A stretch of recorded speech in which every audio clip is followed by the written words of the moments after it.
Hello, and welcome back to Let's Talk Chicago Bears. Hello, it's Friday. It's the Friday before the Sunday game. It's the end of the working week for your working stiffs, so you made it. Thank goodness. Listen, before I get into the show, before we start talking about the Packer game, couple things I want to do. I want to finish up on what happened during the week this week, because there were some major things that happened, as we know. But first and foremost, I have got to do a huge shout out. The coolest thing happened to me yesterday. Short story, I was trying to get on my YouTube show yesterday morning just to see how many people if any people more were watching my show from Monday. And I couldn't get in. I'm like, something's going on. And then I finally got in, and it said I had 490 subscribers. I'm like, and there was like 300 views on my show from Monday. And I'm like, okay, there's something wrong with YouTube, And then I went back later, and it was in the 500s. Right now I sit at something 620 subscribers, something like that. And on Wednesday night, I had 385. I was like, what?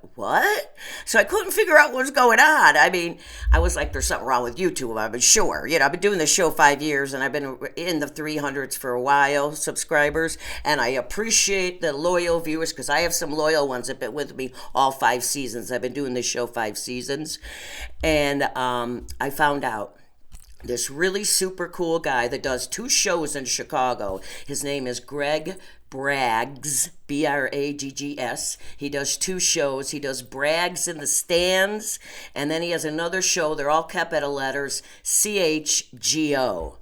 And he was looking through shows the other day. He wrote me and he said, this is what I got from him. He said, it's been a crappy week this week, and I just happened to be going through and I found your show.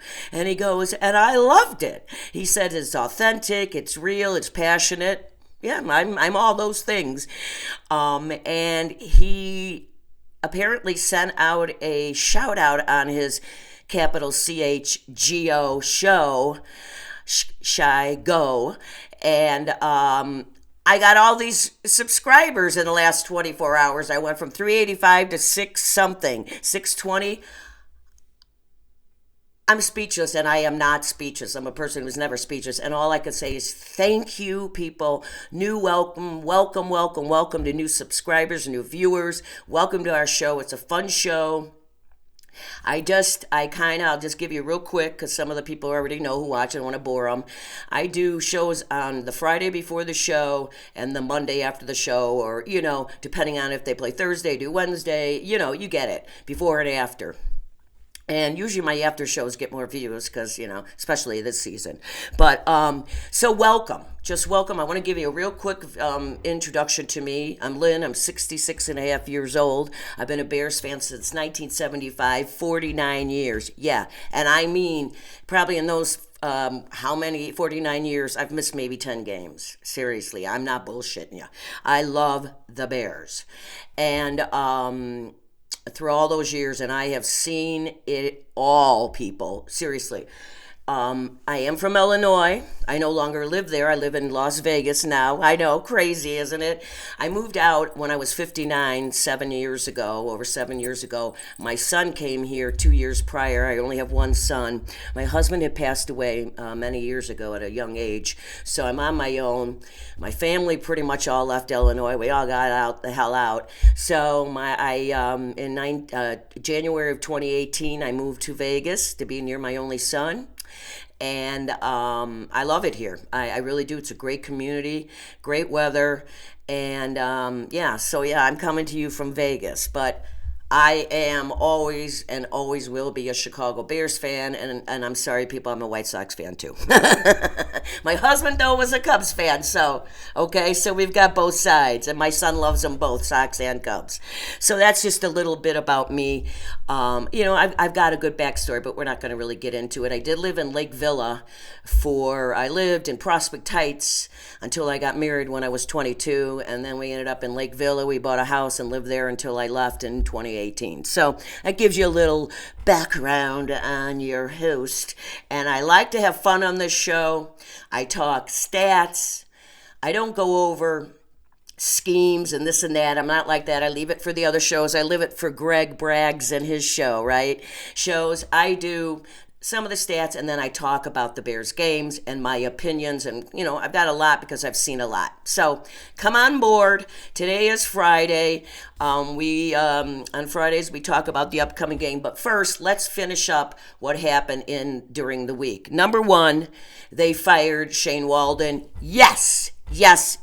And they named Tom Brown, who was the passing game coordinator, to replace him.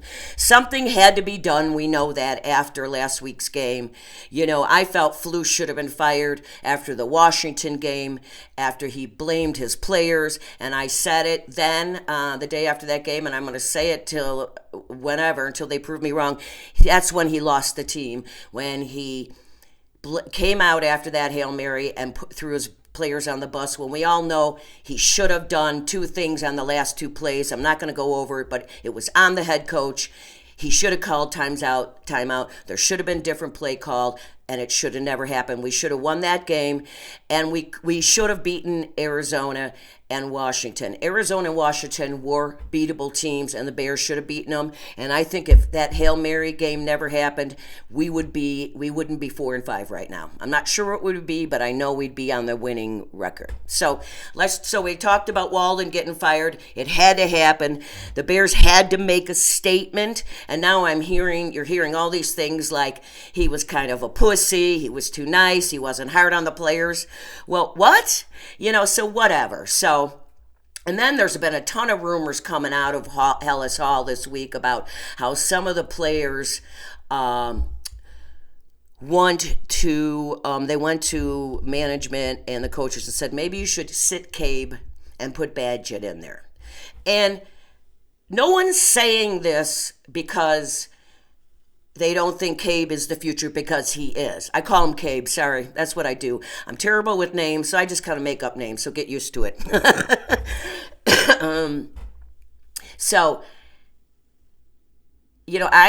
I thought after the New England game, going into the fourth quarter, which he would have been up to 7 or 8 sacks at that point, I thought they should have sat him in the fourth quarter. I thought the coach should have went up to him and said, I'm not benching you. I'm saving your life. We're going to sit you this last quarter. Save your life, save your body, and just take a breath, and we'll put Badgett in there and let him finish the game.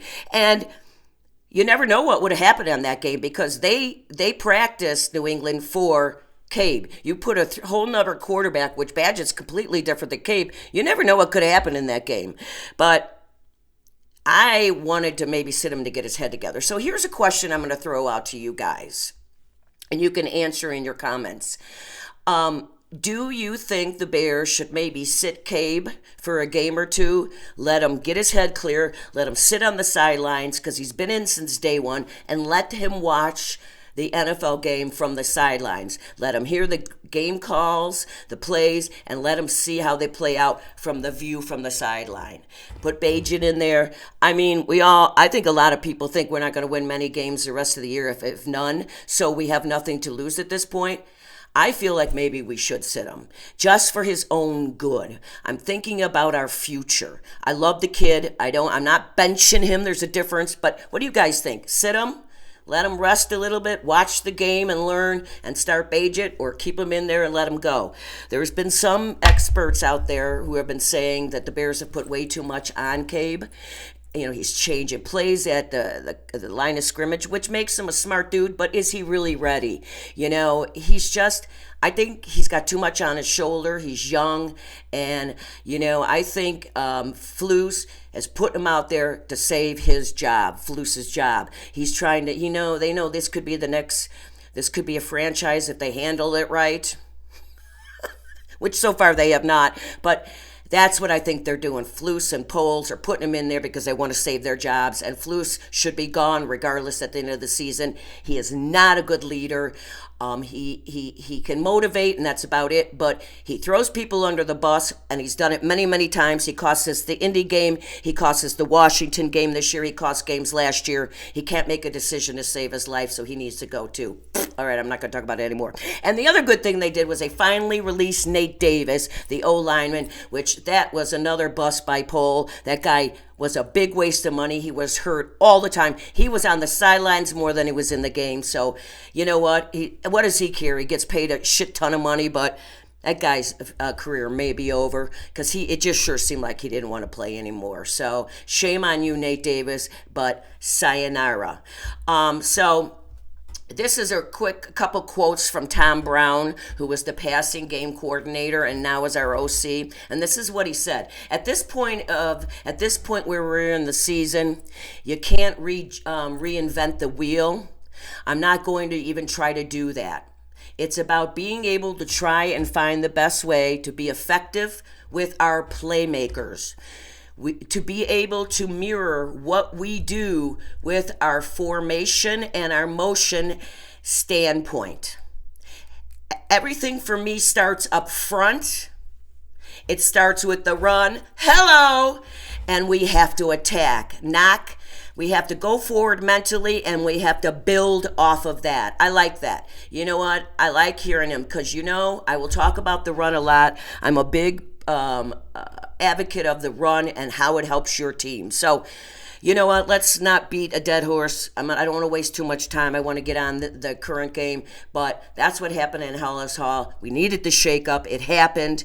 Now let's see if this team that we're walking around with their confidence lost, confidence in the coaching.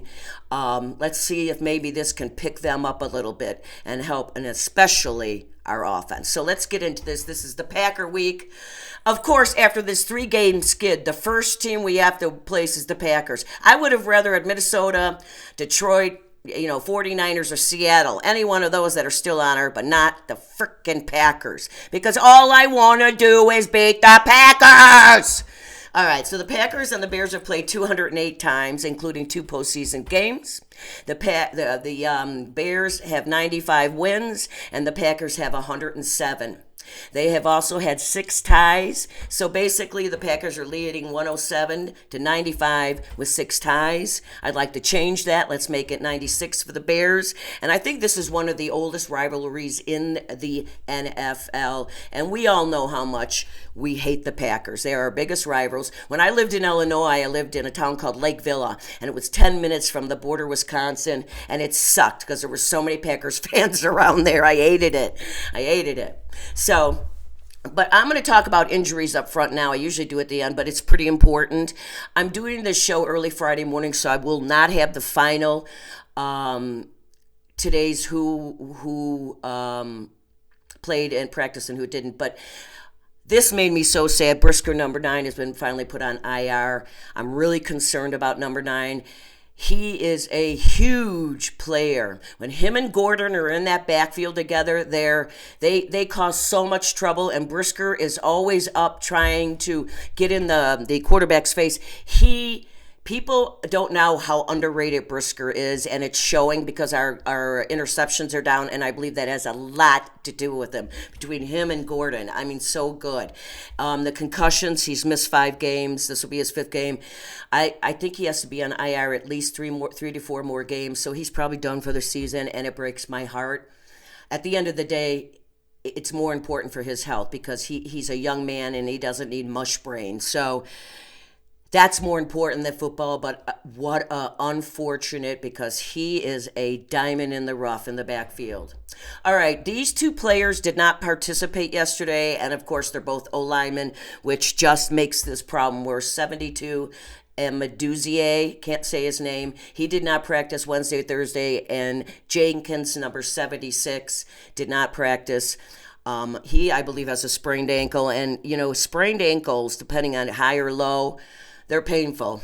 I just had one in a couple weeks ago, and I don't play football, but you can't. It's hard to play that position with a sprained ankle because you gotta get your feet on the ground and you gotta bury them in. You gotta have all the strength you can. So I don't know if I doubt these two will play, and that's really, really going to hurt. But good news, these players limited practice Wednesday and Thursday, so I'm hoping they will play on Sunday. Number 70, Braxton Jones, our O-lineman, desperately need him in there. Number 44, Swell, a linebacker, another good one. Number 52, Taylor, linebacker. I really like this guy. He's been popping up all over. Watch number 52. I think you'll be surprised. Number 58, White, Darnell White, our O-lineman, and 98, Sweat. They all limited practice. Now, Sweat did not practice at all Wednesday. Nor did Jones, so they both did limited practice yesterday, so I'm really, really hoping there are no late scratches because we need as many O-linemen as we can get. All right, let's do the quick stats that I do before the game to give you how we're doing it, and it's just not good on paper. We're fucked. So the Bears in passing are averaging in the league 169.6 yards a game passing. That puts them 30th in the league. Green Bay is passing 235.8 yards a game, and that puts them 7th out of the 32 game teams. We are only rushing for 108 yards. That puts us 24th, and last week we didn't even get 100 yards. You got to have at least 100 yards a game, at least, to win a game. Packers are averaging 154.8, and that puts them 3rd in the league in rushing. Lookout defense, and that's our sore spot on the Bears, is our rush defense, especially since Billings went out with a season-ending injury. Billings was so great in the middle there. He always clogged it up. Huge miss. Another one like Brisker. Points scored by the offense, only 19.4. That puts us 24th in the league. Green Bay is averaging 25.6 points a game. That puts them 9th in the league. You seeing the what's happening here? Points allowed by the defense is the only thing we're in the top 10. Our defense is allowing 18.6 points a game. That puts them 7th. And Green Bay is allowing 21.6. That puts them 11th. So our defense is the only thing that's better. So out of the top 4 that I read every week, Green Bay's in the 3 out of the 4 in the top 10. On paper, not a good look. Not at all. But you know what? That doesn't mean necessarily anything. So let's just finish these real quick. Williams is, he has played all the games. He's got 1,785 yards passing, 9 touchdowns, 5 interceptions. He's rushed for 236 yards. He's been sacked. Sit down for this one. 38 times. 38 times, and we have 8 games to go. This is another reason you want to take the poor kid out and let him sit for a while. Oh my God. Love is passing for, he's only played 7 games. Not 10, because he's missed 2 games and because of an injury, and he has passed for 1,820 yards, 15 interceptions, I'm getting ahead of myself. I'm getting excited. 15 touchdowns with 10 interceptions. He's been sacked 7 times only. 7 times to our 38. So they've got a really good offensive line, and this kid, he's not a big gush runner, but he knows how to avoid the sack. Okay, our rushing leaders are Swift, 564 yards with 4 touchdowns. Johnson comes in with 104 yards with 4 touchdowns. And a lot of people say, Johnson's only got 104 yards. I know. I would like to see him in more, but they've been using him for short down because he can move a pile. The difference between him and Swift is more of a darter and take off. And once he takes off, he's gone. Johnson is a power back, and he can move 3 to 4 guys in that line backwards, and I'd like to see him get back in there to get some kind of rhythm. I'd like to see them, going off and we got to get this run game going. Talk a little bit more about that. Their top running for Green Bay is Josh Jacobs. He's got 762 yards, 3 touchdowns, and Wilson comes in with 254 yards rushing with 1 touchdown. Our leading receivers, Rome, our rookie, 414 yards with one touchdown. Number two Moore has 398 with three touchdowns. Our awesome, underused 85 Clement tight end, 316 yards. He should have way more yards. I'm hoping this new guy, Tom Brown, uses Clement because he is so good. They have underused him all season, and I don't understand it. He is a quarterback's friend. He has 316 yards with three touchdowns. Allen, number 15, has 241 yards, two touchdowns, and Swift is on this list with 230 yards receiving. Love passes it around too a lot. Their top receiver, 620 yards with three touchdowns. Dubs, he has 412 yards, two touchdowns. Kraft, 376 with five touchdowns. Watson, 233, two touchdowns. And Wicks, 192 with four touchdowns. So Love will spread it around. Now, those numbers are high for a lot of those guys, and he will spread it around. So the defense is going to have their hands full. We'll talk the D real quick. The Bears have 24 sacks to Green Bay's 22. The Bears have 8 interceptions with Green Bay's 10 interceptions. And our interceptions before the bye were happening in every game. Remember, people? It started out slow and then boom, boom, boom. And missing Brisker out there, and we missed Gordon for a couple games, it has really made the difference. Our interceptions have gone down. So JJ, Gordon, number 29, Stevenson, you guys need to step up. Hicks, number 22, you got to step up and start getting more interceptions because that helped our defense before the bye a lot. And now we're not helping it helping our offense a lot when you had those interceptions because then that put them back on the field and they were usually pretty good field position. So let's get back to getting some interceptions. The Bears have forced 11 fumbles and recovered 8 of them. Green Bay has forced 7 fumbles and they have 9 fumble recoveries. I just put our top tackler because I think he's been having another great season. Number 53, Edwards, has 73 solo tackles, and Walker for Green Bay has 64. They're the top guys. So those are the little stats that I like to go. Okay, so we talked about Green Bay in those 4 categories. They're in the top 10 and 11th on the other one. So on paper, they're going to kick the Bears' ass. Gonna kick our ass, but anything can happen on any given Sunday, and I believe that because the ball can bounce any different way. So let me do my threes, and then we'll discuss again. So I do my threes every Friday, time of possession, turnovers, and penalties. Time of possession, the Bears were winning that before the bye, and it's huge because it keeps your offense on the field, their defense on the field, which you like because you want to tire them out. It keeps their offense off the field and our defense off the field. And you want to be able to chew up time, which means you got to get the running game going. The running game is so important to a quarterback, and especially a rookie quarterback. The running game is so important, and if you just keep at it. Last week in that New England game, they started out running, and he was getting chunks, Swift. But then they abandoned it in the second half, and they threw it in every once in a while.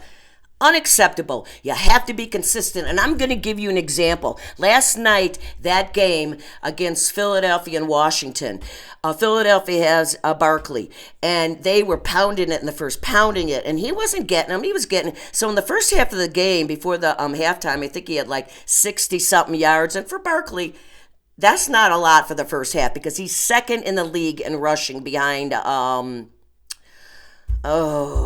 Baltimore. I can't think of his name, but you know who I'm talking about. So he's second. So yes. And they were losing, not by much. And then because the game was very close, and because they couldn't do anything, and their field goal kicker missed 2 field goals, Philadelphia, and an extra point. So they should have been winning at that point, but they weren't. And they came out at halftime, and they didn't really change their game plan much. They did a little bit more with number 1, Hurts, but they kept running the ball. And then what happened in the fourth quarter? Barkley hits 2 huge runs for 2 huge touchdowns. They end up winning that game. 25-10, I believe. And that was mostly in the fourth quarter. He had one point, he had a 44-yarder and then something like a 35-yarder. And they were always, because they just kept pounding it down, and they wore out the defense. And that's what the running game will help. And once the running game gets going, it opens up the pass. Then the defense has to play both. But right now, everybody in the damn league knows the Bears have a terrible offensive line. The Bears' offensive line, bad going into the season, was a worrisome for everybody, and now they're hurt, and it's 100 times worse. So, and everybody knows it. You don't think Green Bay is going to come in here blitz, blitz, blitz, blitz, blitz? Of course they are. So that's why it's most important to get this run game going. And I think our this new guy may do that, and it's just going to help everybody. Plus, a running back. They get stronger if they're used properly as the game goes on. I know it makes no sense, but it does, because when you're down to the fourth quarter and you've been pounding that defense and all of a sudden they're standing around with their hands on their hips tired and you're gashing them for yards, you're doing it. And then that running back just gets more gassed and he just wants to keep running. We have got to get the running game going. That'll free up Cabe to be able to pass. Okay, and during that game last night, I got to tell you, I like Herb Harmstreet a lot. He came from a college, and now he's doing on Prime, but they were making fun of the Bears last night a lot. They made fun of the Hail Mary, and they made fun of Stevenson. Was it Stevenson who did? Yeah, Stevenson, who was playing with the fans in the Washington game. So F you, and Al Michaels, F you too. And you know what? That means the whole league is laughing at the Chicago Bears.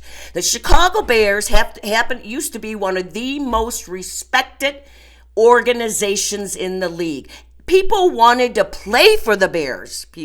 They wanted to play for them. Not anymore. They're fucking laughing at us. So the Bears got to come out on Sunday. And I know it's Green Bay, and I know on paper we're not going to win this game. But let me finish my threes. I'm sorry I got off on a rant. So you know how time in a possession you want to win that. Turnovers, well, that's obvious. A turnover can change the trajectory of a game instantly. It helps your offense. It defeats their offense. And if you're lucky, you have good position on the field for your offense, and maybe they'll score some points. Didn't happen last week, but it should. And it did prior to the bye, because that's how they were scoring their points, because the defense was putting them in those good field positions. And it gets in the opposing team's head. So, and penalties. If you're new to the show, it's my biggest bugaboo. Hate it more than anything. And the Chicago Bears are just terrible with penalties, and a majority of them are on our offense. But my rule is 5 or less. 5 or less. So if you win time of possession, turnovers, and penalties, you are in the game. If not, you're going to win it. Now, the penalties, I when penalties happen in the game and when it ruins stuff, I write it down, and then I'll explain it on the Monday games. In a couple games, I have broken down and shown you how bad those penalties are. Example, the offense comes out, they start 1st and 10. Boom. They get a false start. Now it's 1st and 15. Well, that play that the OC sent in is not for a 1st and 15. Now you got to change your play, and you got to go find a play for 1st and 15. And depending on where you are on the field, and then the Bears get a holding call. Now it's 1st and 20. Okay. Oh man. So now you got to go down here and look at your sheet where you look at long stuff. How do I get out of this? How am I going to get some first downs? It's so destructive. Penalties are so destructive. They ruin drives. How would you like to be Swift and you chunk off 15 to 20 yard run, you turn around, there's a yellow flag for holding. Comes back, now you're 1st and 20, and there goes his first down and his 20 yards. It's defeating. I don't care what anybody says, and it pisses them off. So penalties are bad. So those are my threes. I say this all the time, but penalties are bad, and I explained to you how bad they are. Okay, so the Bears on Sunday, it is quite simple. This is what they got to do, and we all know it. Number one, it starts with the offensive line. I know it's banged up. We got guys out of position, but you got to step up. You got to look at yourself in the mirror and be like, 110%, I got to help this team. And if everybody on that line plays that way and smart, error-free, okay, they got to do anything they can to give Williams time to throw that ball. And then we're talking Williams. Williams has got to learn to settle down. Another thing I think is that Flus and that OCN in his head, don't throw interceptions. Don't turn the ball over. Don't throw. Of course we don't want interceptions, but he's a rookie quarterback and it's going to happen. And to me, he looks timid out there sometimes, like he's afraid. He does have to learn how to either ground that ball at somebody's feet or throw it out of bounds when he's being chased, but he looks afraid. Relax. Play your football, Cabe. Get all the noise out. Shane's gone. Whatever Flu says to you, put out of your head. Play your football. Relax. If you get time, throw the ball and hit your receivers. And then the running game, I've already explained. Swift's got to get that running game. The OC has got to get that running game. And then our wide receivers. I don't know if our wide receivers weren't getting open because of the play calls or they're just not getting open, and it makes no sense to me. We have such talented people. They were getting open in the first half of the season. Why are they not? Yes, we are playing better defenses, but still. And they're not getting open for their quarterback. And when they did get open, Cabe would overthrow them because I think his head's messed up. He doesn't get a chance to set his feet. So he's missing them. And he wasn't missing them in the first half. He was a little, but he's still a rookie. So I don't feel like, so that's what the offense has to do. And those wide receivers have to come back. If he's running around, if you see your quarterback in trouble, come back. Get open. You can get open again and save him. I see it all the time on other games. I watch football all weekend, college and pros. I start Thursday and then Monday night. And I see it all the time, wide receivers helping their quarterbacks. So come on, guys. And then the defense, just keep doing what you've been doing. I know it's been frustrating. You had a couple rough games. Arizona was a rough game, but you kept the Bears in it last week, the offense. You gave up 1 touchdown and 4 field goals. In my opinion, if a defense does that, you damn well should win the game. So now it's time for the offense to step up and help your defense out. It's got to be so defeating for that defense to be working their ass off and look up at that score and be constantly behind. We got to try to get in Love's face. 7 sacks, that line is only allowed to our 38. Oh my God. I know. So if you can't actually sack him, knock him down. Get in his face. Get up and knock his passes down. Make it disrupt Love's game. If the defense can do that, you can cause turnovers. And then if you're doing that, our backfield damn well better be ready to catch an interception. Our linebackers and our safeties and our cornerbacks, be ready. Everybody has got to play their best fucking game this Sunday for so many reasons. Number one, we need a W just so we can pick everybody's heads back up so that they can get their confidence back and they can go out there. And it's Green Bay, everyone. We got to fucking beat them. You know, Lovie Smith was the last coach I ever heard say, when he was hired, he said, we're going to the Super Bowl. We did. Lost, but we did. And we're going to start beating Green Bay again, and we did. And then he leaves, and it happens again. Now Green Bay's got us, and I'm sick of it.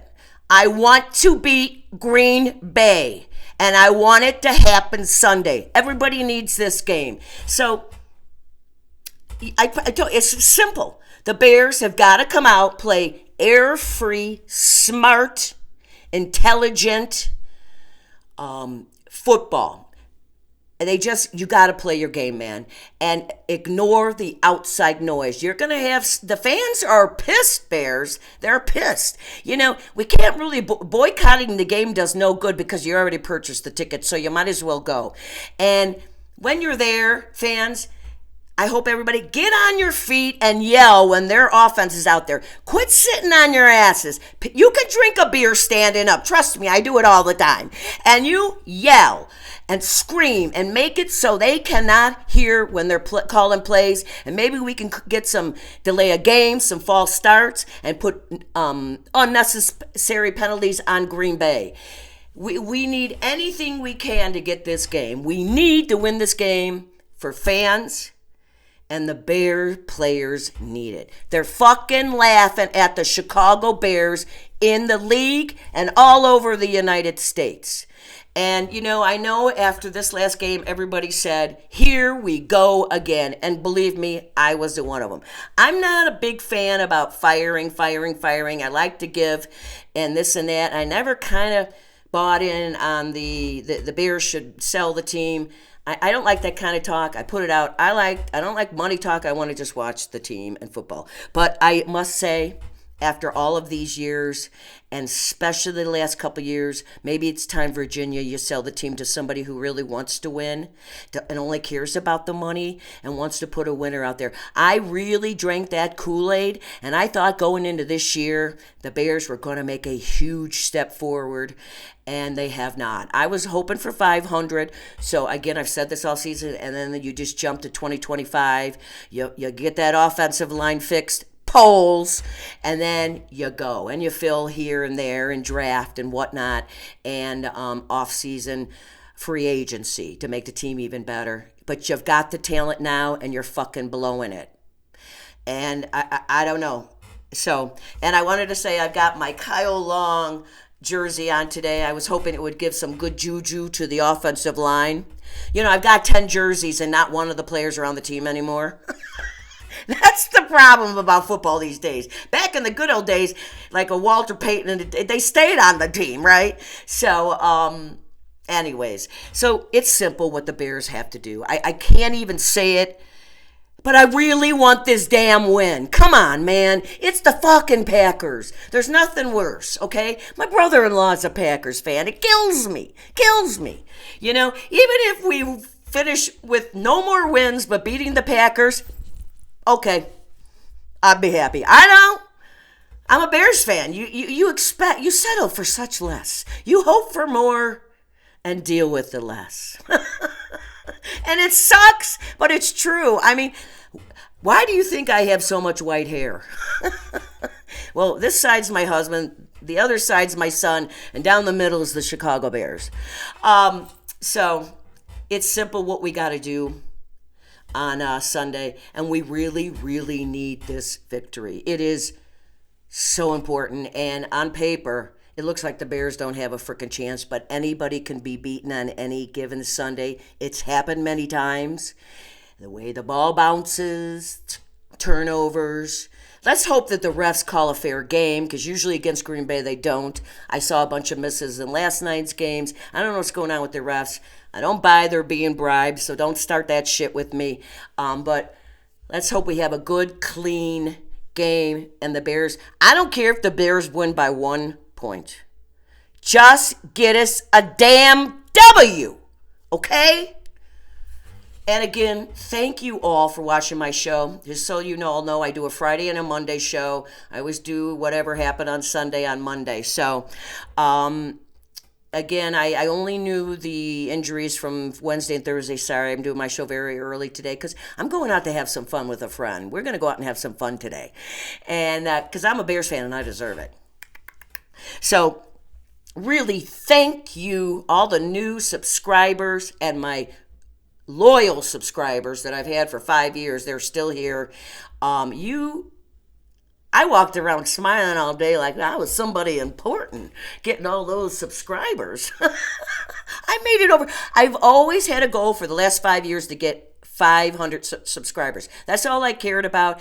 And the fact that anybody turns me on, oh yeah, they do, boom, boom, shh, and watches me, makes my day. I mean, seriously. So thank you, and thank you, Greg Braggs, again. You rock. Thank you all. Welcome to my show. And I in the beginning of the year, I like to do this. I always say, give me a call now. If you're in Illinois, you don't have to tell me because I know a lot of my watchers are from Illinois. But if you're in another state and you watch me, tell me. Because I write it down and then I tell, and I'll welcome states. I've got 12 different states and 2 countries, Scotland and England. Isn't that cool?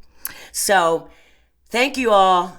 This pickled old Bears fan loves you guys. And I always end my show with be kind, love one another, stop hate. Let's just be kind to one another. There are such good people out there. And just go around smiling at people. Have good things to say, not negative. It's so much easier to be happy than negative. And Bears fans, we all rock. We know how tough we are. So we're stay together. We have to support our team. I know we're pissed. I'm on top of that list. But Bears management and Flus, we can't do anything else until the end of the year. So we just got to ride it and hope for the best. And I'm hoping, and I believe we're going to get a win on Sunday. I do. I really do. I don't care if it's 9-10 and the Bears win. I want a victory, and guess what? We're going to get one, which means I will sing my victory song on Monday. And if you're new subscribers, wait till you won't be, you'll be so excited when you hear it. So on that note, beat those damn Packers, okay, Bears? Save face and give your fans something to root for again. And on that note, keep on rocking and rolling from Vegas, baby. See you on Monday for a Victory Monday.